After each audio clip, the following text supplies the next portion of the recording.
YouTube a changé. Je le vois dans l'eau. Je le ressens dans la terre. Je le sens dans l'air. Beaucoup de ce qui existait jadis est perdu, car aucun de ceux qui créent ne peut le défendre.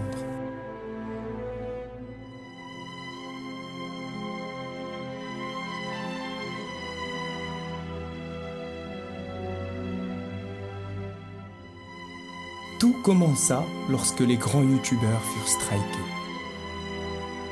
D'abord PewDiePie, immortel, le moins sage et le plus grand troll de tous les êtres.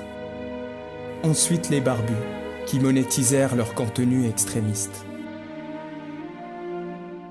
Et enfin le sexe et la mort avec les frères Paul, qui par-dessus tout désiraient le pouvoir. À cause de ces méfaits, YouTube imposa des règles pour remédier à tout cela. Mais ils furent tous dupés, car un consortium s'est formé.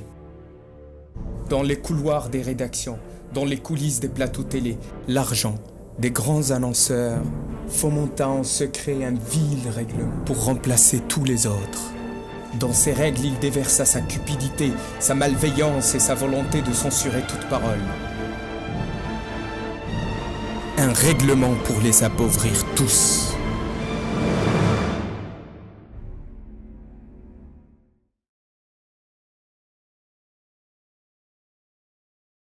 Les nouvelles règles YouTube. Donc, comme tous les 2-3 mois, il y a YouTube qui nous pond de nouvelles règles. Et cette fois, encore une fois, c'est des règles qui vont toucher les petites chaînes, comme d'habitude, et les chaînes moyennes. Cette fois, c'est vrai que ça touche aussi les chaînes de taille moyenne.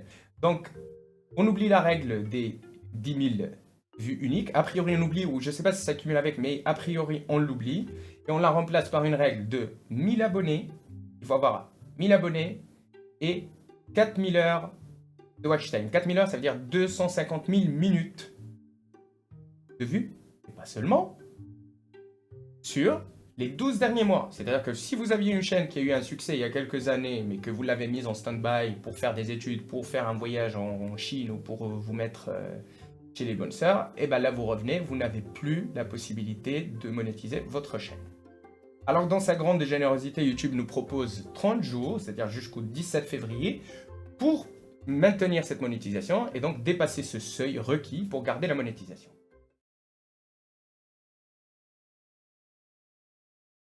Comment on en est arrivé là? Pour le coup, c'est une véritable tragédie grecque qui se passe, allez, on va dire en 3 actes. Premier acte, c'est PewDiePie et l'affaire des pancartes. Il finit par perdre son network. Sa série sur YouTube Red est annulée. Il y a des rumeurs qui disent qu'elle revient cette année, je l'espère. Et enfin, il ne fait plus partie du programme Google Preferred.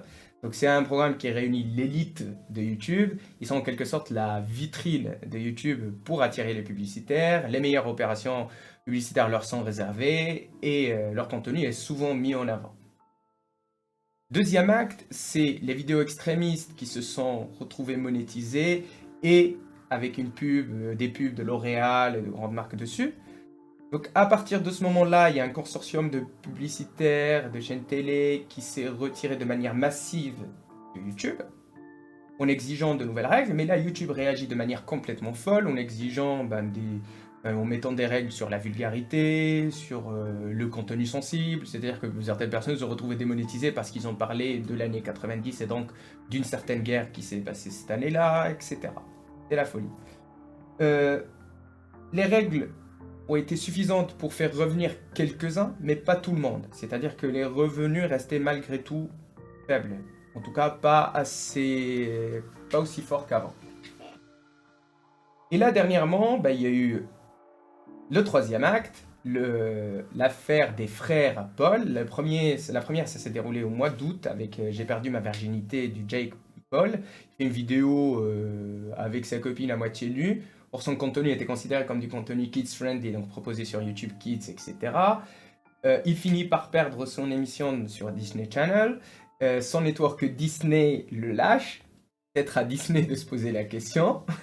Et enfin, il y a l'affaire de Logan Paul, qui s'est passée récemment, avec l'affaire avec la forêt des suicidés, où finalement il montre un homme mort, il rigole à côté, même si là on peut dire oui, mais peut-être, chacun réagit différemment face à la mort, mais derrière l'utilisation, la miniature dont il a fait, le fait qu'il n'est pas flouté, et même le manque de respect total à la culture japonaise, etc.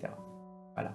Et donc là, c'est ce qui est présenté comme argument pour YouTube, pour dire que du coup, il faut des nouvelles règles. Alors qu'en réalité, c'est juste que, bah, étant donné que les publicitaires, quand ils sont revenus, ne sont pas revenus de manière massive, il faudrait redistribuer la pub. Or, les petits piquets des petites pubs, mais juste cette petite pub, si on augmente les exigences pour entrer dedans, on pourrait les reprendre et les redistribuer aux grands youtubeurs ou grands moyens youtubeurs en tout cas.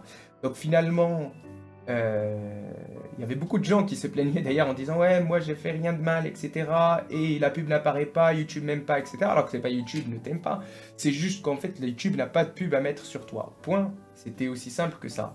Mais le problème c'est que YouTube réagit toujours de manière unilatérale, il demande pas l'avis des gens qui sont sur la plateforme, il ne discute avec personne, ça vient toujours de nous, on ne sait jamais pourquoi, on ne sait jamais comment, les justifications sont généralement foireuses, etc. Alors qu'un peu de pédagogie ne ferait pas de mal, expliquer aux gens, etc. Bon.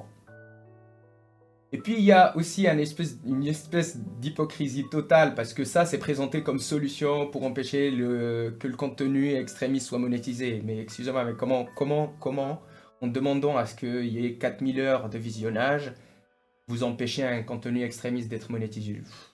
Je vois pas. Ensuite, ils disent oui, mais du coup ça empêchera les débordements, etc. Du coup on met de la modération humaine pour accéder à la monétisation.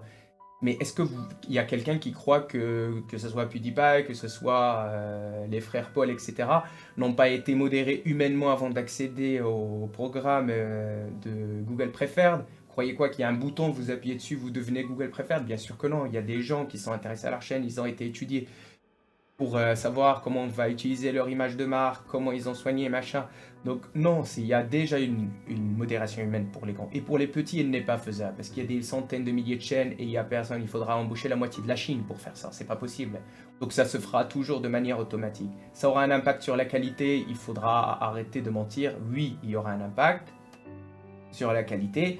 Et puis il y a l'hypocrisie de la télé qui à chaque fois qu'il y a une affaire sur YouTube, ils viennent pour dire ah regardez sur YouTube la violence, etc. Alors que le système publicitaire et l'hypocrisie des publicitaires aussi, le système publicitaire sur la télé est basé sur ça, c'est-à-dire la violence, le sexe. Il n'y a qu'à regarder les pubs qui passaient pendant les attentats en France, sur BFM TV, sur TF1.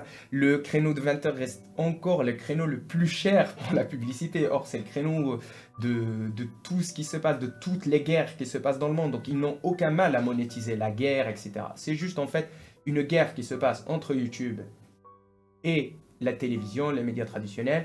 Elle se perd mal.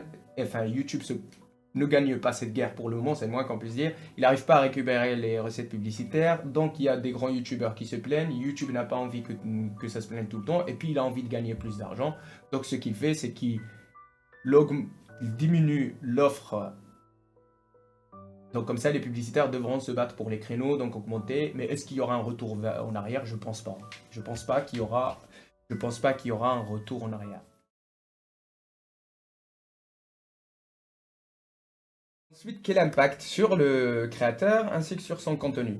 Je pense que d'un côté, les petits et les moyens youtubeurs, voire les grands, mais dans des domaines de niche comme la littérature, la linguistique, la science, etc., vu que ce pas des domaines qui font des millions de vues par épisode, ne vont pas être touchés de la même manière que les grands youtubeurs, voire les très grands youtubeurs. Même si le contenu de tout le monde sera influencé d'une certaine manière. L'argument de YouTube était de dire que de toute façon les chaînes qui sont touchées, elles vont perdre des centaines d'euros.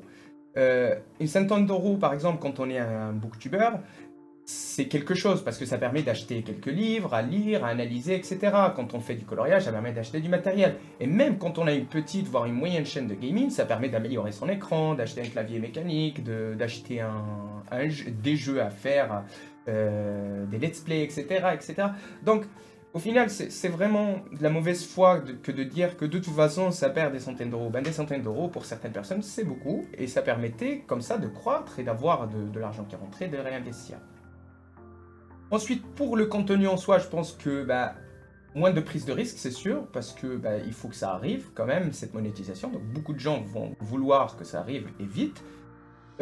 Certainement une multiplication de contenu putaclic, pas pour tout le monde, mais pour certains seront prêts du coup à passer par ça. Les gens qui font déjà du putaclic sont même pas concernés, enfin qui font du contenu merdique, je dis putaclic, mais même merdique, continueront à le faire, puisque de toute façon, ils sont pas touchés, ils font déjà des centaines de milliers d'heures par mois, certainement. Pour la première fois, le sub for sub prend tout son sens, puisqu'il y a un objectif chiffré en nombre d'abonnés. Donc, tu te sabs à moi, je me sab à toi. Voilà. Et peut-être même à l'apparition du Watch for Watch, pourquoi pas. D'ailleurs, je vous invite vraiment à aller voir la page des règles de chez YouTube. Elle est hilarante parce que les premiers commentaires, enfin tous les commentaires, les 11 000 commentaires quasiment sont du subscribe to my channel et subscribe back. Que du sub pour sub, s'il vous plaît, aidez-moi, j'ai besoin encore de 600 pour garder ma monétisation, machin, machin. Et tiens, inscris-toi à moi. Et c'est des pages, c'est hilarant, hilarant, hilarant. C'est-à-dire que il suffit qu'ils aillent sur cette page pour se rendre compte que leur système ne tiendra pas 10 secondes pour empêcher qui que ce soit de continuer à faire de la merde. Par contre, les gens qui sont pas prêts à faire ça, parce qu'il est sûr que moi, je vais pas aller faire ça, c'est ridicule. Et puis, c'est le néant, c'est pas du mauvais contenu, c'est juste du néant. C'est des vidéos qui tournent en demandant de te sab à moi, je me sab à toi. Je comprends quand c'est des gamins qui font ça, ça me fait rire. On a tous des petits cousins qui sont contents d'avoir 300 abonnés, machin, parce qu'ils sont dans leur cours d'école, ils disent tiens, moi j'ai 400 abonnés, moi j'ai 1000 abonnés. Mais ça ne fait pas que le contenu soit vu par les autres, etc. Je vais pas perdre mon temps pour avoir 1000 abonnés. Mon intérêt, c'est que quand je partage un contenu, j'ai envie qu'il y ait un échange qui se crée avec les gens qui regardent, etc. Ou alors c'est du dépassement de soi quand on fait des sports, ou alors c'est la transmission d'un certain savoir quand on fait de la science, etc. Et c'est ça qui est cool sur YouTube, c'est ça qui permettait vraiment... Parce qu'on peut reprocher beaucoup de choses à YouTube, mais ça c'était cool, ça c'était vraiment cool, c'était la partie cool de YouTube. Et puis on n'oublie pas que ces histoires sont vraiment venues de grands, pas de petits, donc je vois pas pourquoi c'est aux petits de payer, pourquoi aux petits YouTubeurs qui n'ont pas les 4000 heures de vues, qui n'ont pas les 1000 abonnés de payer. Qu'est-ce qu'ils ont fait? Quel impact ils ont? Combien même un petit aurait filmé ça? Quel impact il aurait eu? Est-ce qu'une chaîne de télé serait intéressée à lui? Non. Donc c'est pas là où il y a le problème.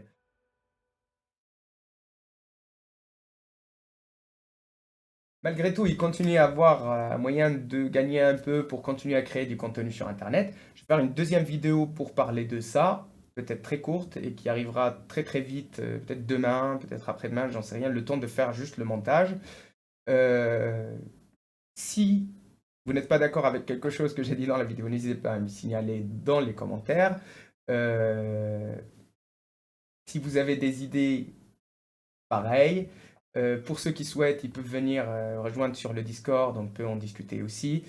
Voilà, je pense que c'est à peu près tout ce que j'ai à dire. N'hésitez pas à vous abonner si vous voulez voir encore plus de choses sur la chaîne. Et puis à bientôt.